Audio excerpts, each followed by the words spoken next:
ইসকনের সাবেক নেতা জনাব চিন্ময় কৃষ্ণ দাসকে আজ যখন চট্টগ্রামের আদালতে হাজির করা হয়, তাকে বের করার সময় ওখানে খুব বড় সংখ্যার হিন্দু সম্প্রদায়ের মানুষ সমবেত হয়েছিলেন।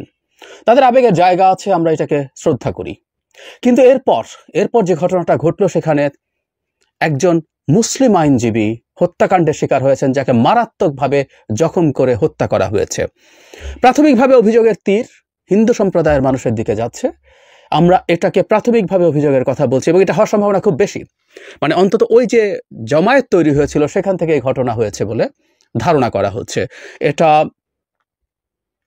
যেমন আমাদের সামনে এসছে, আদালতে চত্বরের মসজিদ ভাঙা হয়েছে, এই ধরনের তথ্য কেউ প্রচার করার চেষ্টা করছেন। আমরা একটা জিনিস খুব স্পষ্টভাবে বুঝতে পারি, সেটা হচ্ছে বাংলাদেশের মধ্যে একটা অত্যন্ত অস্থিতিশীল অবস্থা তৈরি করতে চেষ্টা করা হচ্ছে। এবং বহুদিন আগে আমি একটা ভিডিও করে বলেছিলাম, এদেশে একটা হিন্দু মুসলিম দাঙ্গা তৈরির প্রেক্ষাপট বা প্লট তৈরির চেষ্টা হচ্ছে। সেটা এবার একটু ফাইনাল স্টেজে চলে এসেছে বলে আমরা ধারণা করতে পারি। এই দাঙ্গা যদি লেগে যায়, দাঙ্গা লাগবে না আমি এই বিশ্বাস রাখতে চাই, কিন্তু এই দাঙ্গা যদি লেগে যায়, লাভবান কি হবে? তার আগে বলি, ক্ষতিকার হবে। ক্ষতি হবে সরকারের, ক্ষতি হবে শেখ হাসিনার বিরুদ্ধে দল মত নির্বিশেষে যারা দাঁড়িয়েছিল, বিএনপি দাঁড়িয়েছিল, জামায়াত দাঁড়িয়েছিল, আরো অনেক ইসলামপন্থী দল দাঁড়িয়েছিল, সাধারণ মানুষ দাঁড়িয়েছিল, গণতন্ত্র মঞ্চের দলগুলো দাঁড়িয়েছিল, যারা দাঁড়িয়েছে, আমাদের ছাত্ররা দাঁড়িয়েছেন সামনে এসে। তাদের এখন সংগঠন তৈরি হয়েছে, তখন সংগঠন সেভাবে ছিল না। সবকিছু মিলে যদি আমরা একত্র করি, প্রত্যেকের ক্ষতি এবং সবচেয়ে জরুরি কথা, রাষ্ট্রের ক্ষতি। লাভ আওয়ামী লীগের, লাভ ভারতের। তারা এই দেশটাকে আবারও তাদের কলোনি বানিয়ে ইচ্ছে মতো শুষে শেষ করবে। 15 বছরের শুষে প্রায় শেষ করেছে। ফলে এই পরিস্থিতি তৈরি কে করছে আমরা বুঝতে পারি। যে মানুষগুলো ওখানে জমায়েত হয়েছিলেন, এখানে প্রচুর সাধারণ হিন্দু সম্প্রদায়ের মানুষ ছিলেন যারা আবেগের জায়গা থেকে গেছেন, কোনো সন্দেহ নেই। এর মধ্যেও কোনো সাধারণ হিন্দু মানুষ একজন মুসলিমকে হত্যা করেছেন, এটা আমি বিশ্বাস করতে প্রস্তুত নই। এখানে এজেন্ট ঢুকেছিল, বিভিন্ন রকম এজেন্ট এখানে কাজ করছে, তাদেরই কেউ কাজটা ঘটিয়েছেন। উদ্দেশ্যটা খুব স্পষ্ট, খুব ক্লিয়ার। সুতরাং আমরা যারা সংখ্যাগুরু আছে এই দেশে, আমাদের এখন খুবই সেন্সিবল আচরণ করতে হবে। আমাদের এই চক্রান্তকে নস্যাৎ করে দিতে হবে। আবার এই পক্ষেও আমি নিশ্চিত আছি, যারা এই হত্যাটা করেছে তাদের দিকের কিছু মানুষ সংখ্যাগুরুদের মধ্যেও আছে, মুসলিমদের মধ্যেও আছে। তারাই উস্কানি দেবে গিয়ে হিন্দুদের বাড়িতে হামলা করো, হিন্দু মানুষের উপরে হামলা করো, মন্দিরে হামলা করো। ফর শিওর আমরা যদি চাই এটা ঠেকিয়ে দিতে, আমাদের সেন্সিবল আচরণ করতে হবে। খুব সোজা সাপটা কথা। আমরা যদি চাই শেখ হাসিনা আর ফিরে আসবে না এই দেশে ভারতের আধিপত্যবাদ আর থাকবে না, ভারত এই দেশকে একটা স্বাধীন সার্বভৌম দেশের মর্যাদা দিয়ে সম্পর্ক করবে, যদি চেয়ে থাকি, এই চক্রান্তটা রুখে দিতে হবে। খুব সোজা সাপটা কথা। আমরা খুব বড় আশঙ্কা দেখতে পাচ্ছি। এই মুহূর্তে আমাদের মুসলিম ভাই বোনদের উচিত হিন্দু ভাই বোনদের সাথে দাঁড়িয়ে যাওয়া, পাশে দাঁড়িয়ে যাওয়া, তাদের জীবনের নিরাপত্তা নিশ্চিত করা।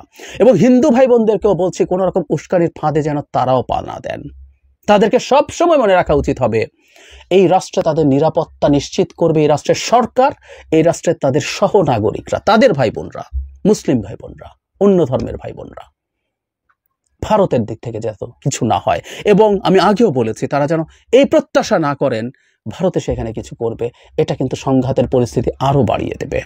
আমাদের দুটো সম্প্রদায়ের মানুষই যেন সংযত হই, সতর্ক হই। আমাদের এটা ঠেকিয়ে দিতে হবে। এবং এটা চট্টগ্রামে যদি কোনো এসকালেট করে, চট্টগ্রামের চেষ্টা কিন্তু দীর্ঘদিন থেকে হচ্ছে। আমাদের মনে আছে, একজন মুসলিম ব্যবসায়ীর দোকানে হামলা করা হয়েছিল। আবারও বলছে, এগুলো কেউ সাধারণ হিন্দু সম্প্রদায়ের মানুষ নন, এরা সব এজেন্ট। ওখানে সেটাকে কন্ট্রোল করতে আসা আইন শৃঙ্খলা রক্ষাকারী বাহিনীর গায়ে অ্যাসিড নিক্ষেপ করা হয়েছিল, যাতে সেনাবাহিনী সদস্য সহ 7-8 জন আইন শৃঙ্খলা রক্ষাকারী বাহিনীর সদস্য আহতও হয়েছিলেন। খুব স্পষ্ট কি করতে চাওয়া হয়েছে, সেটা সেই যাত্রা যেহেতু ব্যর্থ হয়েছে, এই যাত্রা এটাকে সফল করার চেষ্টা হচ্ছে। এবং এটা চিটাগাঙে না হলে আর কোথাও না কোথাও সেই চেষ্টা কিন্তু হবেই, নিশ্চিত থাকতে পারি আমরা। এবং আমাদের উচিত হবে যাবতীয় চক্রান্ত ব্যর্থ করে দেয়া। আমাদের শেখ হাসিনা চলে যাওয়ার পর সাম্প্রতিক সময় নানা ইস্যুতে আমাদের মধ্যে এক ধরনের বিভক্তি দেখা যাচ্ছিল। আমরা প্রত্যেকটা দলমত, ধর্ম নির্বিশেষে মানুষ যারা এই দেশকে ওন করি, তারা যেন একসাথে থাকি।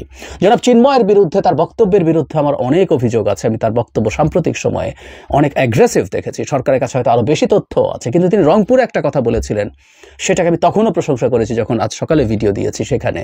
সেটা হচ্ছে, এই দেশ আমাদের দেশ, এই দেশের ছেড়ে আমরা কোথাও যাব না। ইয়াস, হিন্দু সম্প্রদায় থেকে শুরু করে অন্যান্য যেসব এথনিক মাইনরিটিস আছেন, চাকমা, মারমা, সমতলে সাঁওতাল, গারো, ওরাও, যারা যারা আছে 49 অফ দেম, হিন্দু সম্প্রদায় তো একটা বড় সংখ্যা আছে, ছোট সংখ্যা, কয়েকশো বা কয়েক হাজার মানুষও যে এথনিক গোষ্ঠীর আছে, ভাষিক যারা আছে, উর্দুভাষী যারা আছে, প্রত্যেকটা মানুষ তার পূর্ণ অধিকার নিয়ে এই দেশে থাকবেন। আমরা এমন একটা বাংলাদেশ দেখতে চাই, এবং আমরা ওটা নিশ্চিত করব। আমাদের এই মুহূর্তের সংকটের জায়গাগুলো আমরা যেন ধৈর্য নিয়ে, পরস্পরের প্রতি সহমর্মিতা নিয়ে কাটিয়ে দিতে পারি।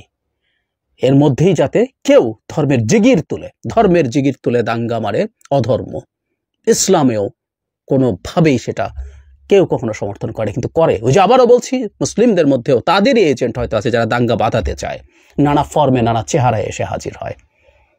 ইসকন থাকবে কি থাকবে না, ওকে কি করতে হবে না, কি করতে হবে না, এই আলাপের সময় একদমই এখন না। শুধু হিন্দু ধর্ম শুধু না, ইসকনের ওপরে, ইসকনের প্রতিষ্ঠানের ওপরে যেন কোনো পাল্টা পদক্ষেপ নিয়ে আনা হয়। ইসকন মানে হিন্দু ধর্ম না, উই নো, কিন্তু এই জিনিসগুলো, এই উত্তেজনাগুলো এই মুহূর্তে যে কোনো মূল্যে আমাদেরকে পরিহার করতে হবে। আমরা খুব বড় বিপদের মুখে মুখে দাঁড়িয়ে আছি। আমি বিশ্বাস রাখতে চাই, আমি সত্যি বিশ্বাস রাখতে চাই, কিছুদিন আগে চট্টগ্রামে যেমন এরকম একটা চেষ্টা আমরা নস্যাৎ করেছি, আমরা এটাও পারবো। আমরা সবাই যেন ধৈর্য ধরি।